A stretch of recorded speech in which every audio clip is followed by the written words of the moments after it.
Hello everyone, this is Commerce Corner and we are going to discuss about insurance concept, nature and functions. This is a chapter of banking and insurance. ठीक है, तो इसमें हम क्या क्या पढ़ेंगे तो देखते हैं. What do you mean by insurance? Definition of insurance, important terms used in insurance and nature of insurance. इस वीडियो में हम ये 5 or 4 थिंग्स डिस्कस करने वाले हैं. सो स्टार्ट करते हैं with that. Meaning of insurance. What do you mean by insurance? So इसमें क्या है, एक कंट्रैक्ट है, ठीक है, वो किस में हो रहा है, बिटवीन टू पार्टीज़ के बीच में हो रहा है, ठीक है. A contract, a form of a contract between two parties. एक पार्टी उनमें से है इंश्योरर एंड दूसरी पार्टी है इंश्योर्ड पर्सन. इंश्योरर वो होती है जो इंश्योरेंस करती है, ठीक है, जैसे इंश्योरेंस कंपनी LIC एग्जाम्पल है, ठीक है, इसकी. और इंश्योर्ड पर्सन क्या होता है, जिसका इंश्योरेंस हो रहा है, ठीक है, या जो खुद करवा रहा है इंश्योरेंस, उसे हम इंश्योर्ड पर्सन कहते हैं. एंड इंश्योरेंस कंपनी यहाँ पे प्रीमियम लेती है time to time in installments. And उसके बाद जब लॉस होता है वो कंपनसेट करती है. किसे करती है? जिसने इंश्योरेंस करवाया था. उसके बाद आता है इसका मेन मोटिव क्या होता है. इसका मेन मोटिव है it distribute the certain risk over a group of people, ठीक है.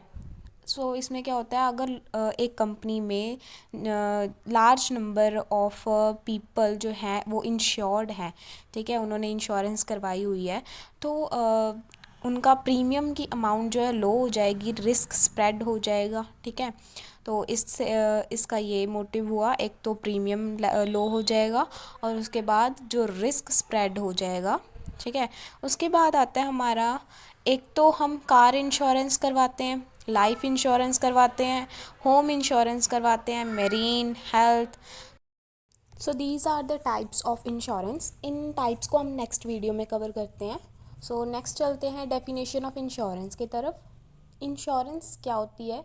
Insurance is a contract by which one party for a compensation call premium. यहाँ पे इंश्योरेंस कंपनी की बात की गई है कि इंश्योरेंस कंपनी कंपनसेशन के लिए, मतलब कि जिसे प्रीमियम कहते हैं, उसके लिए किसी और बंदे को वो इंश्योरेंस प्रोवाइड करती है और उसका रिस्क जो है कवर करने के लिए प्रॉमिस करती है. नेक्स्ट लाइन में ये है, तो वो कहती है कि ये एक कंट्रैक्ट है जिसमें इंश्योरेंस कंपनी उसका रिस्क कवर करती है फॉर कंपनसेशन के लिए, और एक सर्टेन अमाउंट होती है जिसके अगेंस्ट वो रिस्क कवर करेगी, क्योंकि हमें पहले पहले ही बता दिया जाता है कि आपका इतना रिस्क कवर हो जाएगा, ठीक है. तो लास्ट में उससे ज़्यादा रिस्क आप उससे ज़्यादा अमाउंट आप ले नहीं सकते, ठीक है. और ये जो इंश्योरेंस है वो आपका रिस्क तभी कवर करेगी जब आपकी कोई कंटिजेंसी होगी, accept in case of life insurance, क्योंकि लाइफ इंश्योरेंस में आपकी टर्म एक्सपायर हो जाएगी तो उसे पेमेंट करनी ही पड़ेगी इंश्योरेंस कंपनी को. नेक्स्ट है इंश्योरेंस टर्म्स क्या यूज़ होती हैं यहाँ पे. देखो, insured, insurer, premium, compensation, insurance policy, insured amount, risk, contingency, peril. So इसको हम डिटेल में पढ़ते हैं आगे कि होती क्या है इसमें. इंश्योरर क्या होता है, इंश्योर्ड क्या होती है. इंश्योरर तो बता दिया था कि इंश्योरेंस कंपनी होती है. अब पढ़ते हैं नेक्स्ट. सो इंश्योरर और इंश्योर्ड में आपको पता होना चाहिए कि इंश्योर्ड क्या होता है और इंश्योरर क्या होता है. इंश्योर्ड पर्सन वो होता है जो इंश्योरेंस करवाता है, ठीक है. जैसे मैंने इंश्योरेंस करवाई, किससे करवाई? इंश्योरेंस कंपनी से करवाई, और मैं हूँ इंश्योर्ड, ठीक है. तो कंपनी क्या है? इंश्योरर. सो यहाँ पे एग्जांपल देखो, ए ने इंश्योरेंस करवाई फ्रॉम बी जो इंश्योरेंस कंपनी थी, और यहाँ पे ए है इंश्योर्ड, ठीक है. फिर उसके बाद इंश्योरर क्या होती है? इंश्योरर होती है कंपनी, जैसे LIC कंपनी है जो दूसरों का इंश्योरेंस करती है. So these are insurer companies, ठीक है. नेक्स्ट आ गया प्रीमियम. प्रीमियम क्या होती है? जब कोई इंश्योरेंस करवाता है तो उससे क्या होता है, प्रीमियम कुछ अमाउंट पे करनी पड़ती है कंपनीज़ को, ठीक. उसके बाद आ गया कंपनसेशन. कंपनसेशन होती है, देखो कंपनसेशन होती है जैसे लॉस हो गया इंश्योरेंस करवाने के बाद, तो इंश्योरेंस कंपनीज़ आपको कंपनसेट करेंगी, आपका लॉस कवर करेंगी, ठीक है, क्योंकि वो लायबल होंगी, क्योंकि आपने इंश्योरेंस करवाया हुआ है और आप प्रीमियम पे कर रहे हो, ठीक है, मंथली क्वार्टरली हो सकता है, ठीक है। उसके बाद आ गया पॉलिसी। पॉलिसी होती हैं, टर्म्स एंड कंडीशंस होती हैं, इसमें एक स्टैम्प्ड डॉक्यूमेंट होता है जो इंश्योरेंस कंपनी इशू करती है, ठीक है। उसमें आपको इंश्योरेंस कंपनी को सब कुछ डिस्क्लोज़ करना पड़ता है। So these are 5 main terms used in insurance. उसके बाद हमारी और टर्म्स आती हैं जो आप इंश्योरेंस में यूज़ करोगे। फिर उसके बाद हमारी नेक्स्ट टर्म आएगी इंश्योर्ड अमाउंट। इंश्योर्ड अमाउंट वो अमाउंट है जो इंश्योरेंस कंपनी आपका लॉस कवर करेगी लास्ट में, जब आपका लॉस होएगा, ठीक है। जितनी अमाउंट से वो लॉस कवर कर रही है उस अमाउंट को हम क्या कहेंगे, इंश्योर्ड अमाउंट कहेंगे। And it's a value of risk, जितना आपका रिस्क है उतनी आपकी अमाउंट होएगी, आप इसे मैक्सिमम अमाउंट भी कह सकते हो। फिर उसके बाद आ गया रिस्क। क्या होता है, जैसे किसी की डेथ हो गई, ठीक है, या फिर कोई फायर हो गई, फायर लग गई, एंड मेरीन इंश्योरेंस करवाते हैं जब वो स्टॉक की प्रोटेक्शन के लिए करवाते हैं, तो वो सारे रिस्क हो गए, ठीक है, जिसके बिहाइंड ये इंश्योरेंस होती है। उसके बाद आ गई कि कंटिजेंसी क्या है, इसे मे और मे नॉट हैपन कहते हैं। और लास्ट पॉइंट था पैरल। पैरल होता है अगर आपको पर्सनल कोई लॉस हो जाता है। उसके बाद हमारा आता है nature of insurance, consideration, contract and, और इसमें आता है sharing of financial risk, cooperative device, risk evaluation in advance, good faith, contract of indemnity, amount of payment, insurance is not a gambling. उसके बाद हमारा आएगा large number of insured person, फिर insurance is not charity. So इन सब को हम detail में कवर करते हैं। कंट्रैक्ट क्या होता है, जब हम लॉ पढ़ रहे थे फर्स्ट सेमेस्टर में, तो कंट्रैक्ट के बारे में हमें बताया गया था कि ये एक एग्रीमेंट होता है, ठीक है, बिटवीन टू पर्सन्स। यहाँ पे एग्रीमेंट किसके बीच में हो रहा है, इंश्योरर और इंश्योर्ड के बीच में, ठीक है। इंश्योरर यहाँ पे इंश्योरेंस कंपनी है और इंश्योर्ड है जो इंश्योरेंस करवा रहा है, ठीक है। तो ये कंट्रैक्ट जो है रिटन होता है एंड इसमें सारे असेंशियल्स होने ही चाहिए जो हमने कंट्रैक्ट में असेंशियल्स पढ़े थे लॉ में। वैलिड एक्सेप्टेंस होनी चाहिए, ऑफ़र होना चाहिए, ठीक है, कैपेसिटी ऑफ पार्टीज़ होनी चाहिए, फ्री कंसेंट। सो यहाँ पे भी वो इंक्लूड होने चाहिए, ठीक है। ये एक अंडर आता है इंडियन कंट्रैक्ट एक्ट 1872 के अंडर, ठीक है, ये लर्न कर लेना, इंडियन कंट्रैक्ट एक्ट ऑफ 1872। उसके बाद हमारी आती है कंसिडरेशन। कंसिडरेशन क्या होती है, समथिंग गेटिंग इन रिटर्न। अब इंश्योरेंस एक कंट्रैक्ट है जिसके अंदर क्या होता है कि आपको प्रीमियम पे करना पड़ता है, ठीक है, किसे, इंश्योरेंस कंपनी को, ठीक है, ताकि वो हमारा रिस्क कवर कर सके इन रिटर्न में, ठीक है। तो हमारा ये कंसीडरेशन को हम एक डायग्राम से समझते हैं, ठीक है। कंसीडरेशन मेनली ये होती है समथिंग गेटिंग इन रिटर्न।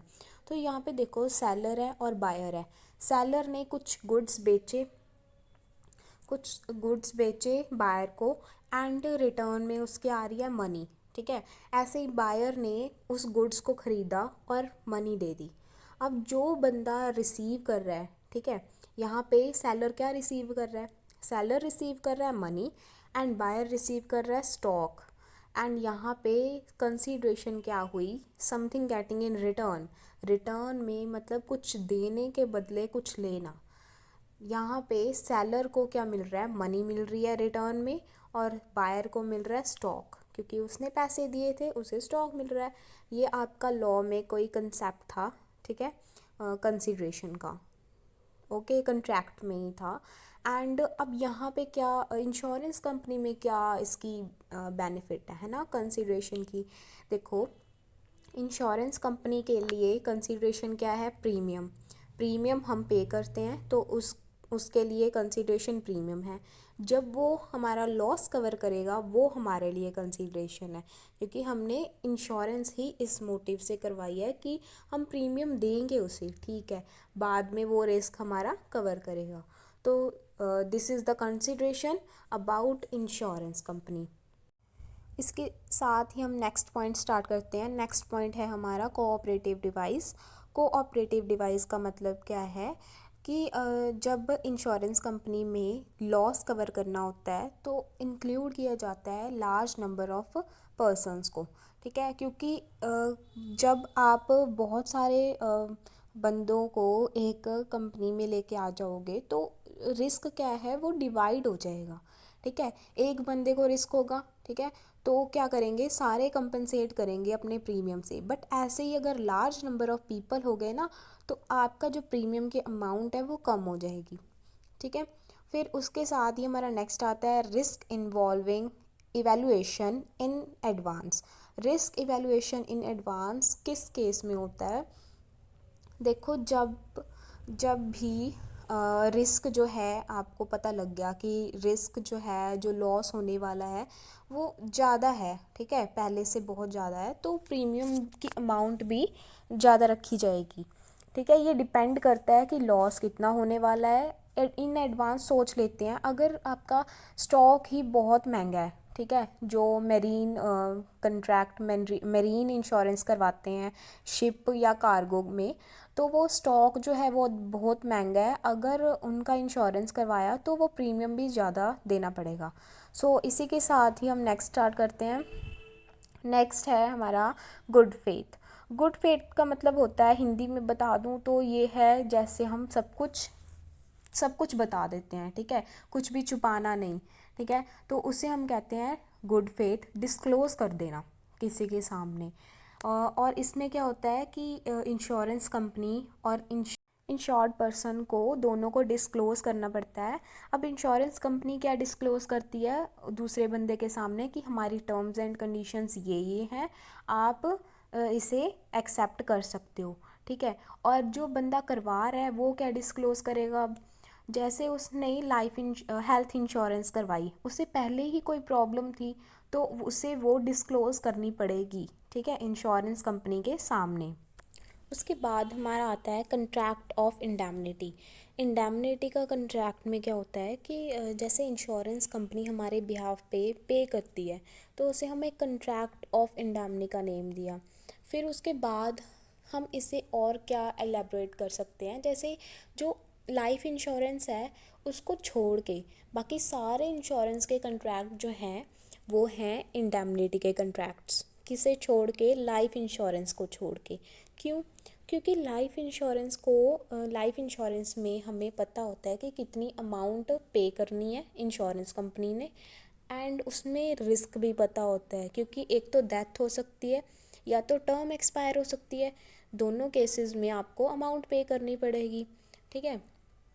तो सीधी सी बात है कि ये कंटिंजेंट कंट्रैक्ट है, मे और मे नॉट हैपन, डेथ और एक्सपायरी, ठीक है। उसके बाद अदर केसेस में देखें तो अगर कंटिंजेंसी अकर होती है तो उसमें क्या होता है, पेमेंट मेड की जाती है, ठीक है।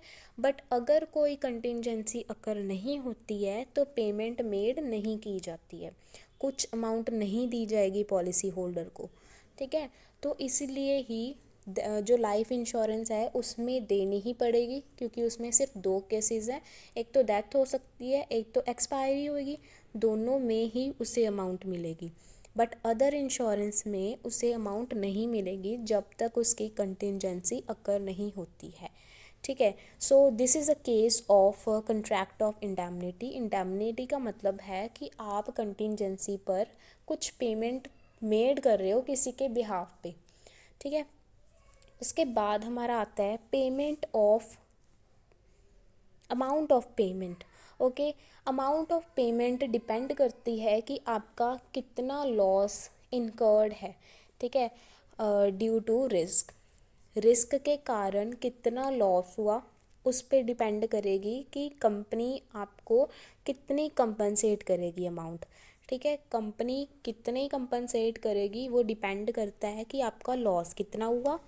उसके बाद आता है द इंश्योरर प्रॉमिस टू पे a fix amount on happening of an event. कुछ भी रिस्क होता है, अनसर्टेनिटी होती है, तो जो इंश्योरेंस कंपनी है वो प्रॉमिस करती है कि हम पे कर देंगे, ठीक है, फिक्स अमाउंट होती है। अब आप उससे ज़्यादा नहीं ले सकते, फिक्स अमाउंट ही होएगी। अगर प्रॉपर्टी इंश्योरेंस है या जर्नल इंश्योरेंस है, उसमें क्या होएगा, अमाउंट ऑफ लॉस और happening of loss are required to be proved.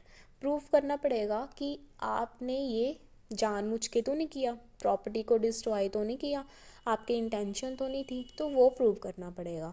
ठीक है, इंश्योरेंस का मतलब यही होता है कि कोई रिस्क अगर सर्टेन इवेंट हो गया तभी आपको पेमेंट मिलेगी, खुद से करोगे डिस्ट्रॉय तो थोड़ी ना मिलेगी।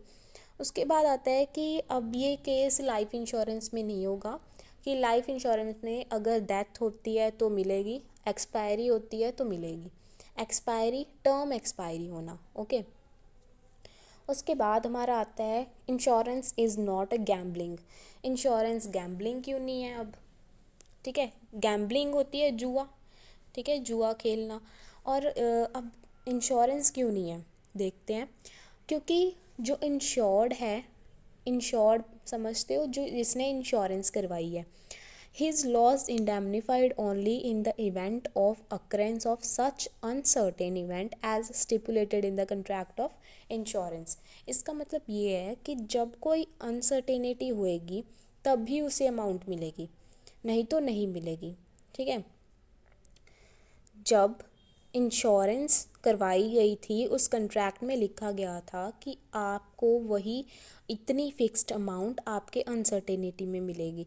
बट गैम्बलिंग की गेम में क्या होता है, या तो प्रॉफिट होता है या तो लॉस होता है। ठीक है, तो वहाँ पे अनसर्टेनिटी का बनता ही नहीं है कोई बेस, है ना। उसके बाद आ गया large number of insured person. ये हमने पहले कितनी बार डिस्कस कर लिया कि कंपनी में जितने ज़्यादा पर्सन्स इंश्योर्ड होंगे उतना ज़्यादा रिस्क स्प्रेड होगा, उतना ज़्यादा आपका प्रीमियम की अमाउंट लेस होगी। ठीक है, insurance is not charity. Charity क्यों नहीं है? क्योंकि चैरिटी में जैसे चैरिटी करते हैं, कुछ अच्छा काम करते हैं, ठीक है, फ्री में डोनेट करते हैं, तो हम बदले में उनसे पैसे थोड़ी ना लेते हैं। तो ये हुई without consideration. But insurance is not possible without premium, जो कंसिड्रेशन मानी जाती है। तो प्रीमियम के बिना तो इंश्योरेंस कंपनी हमारा रिस्क क्यों कवर करेगी? So this is about insurance is not charity. So thank you so much for watching this video about insurance concept and nature. Next video आएगी आपकी इंश्योरेंस की ही सेकेंड पार्ट में।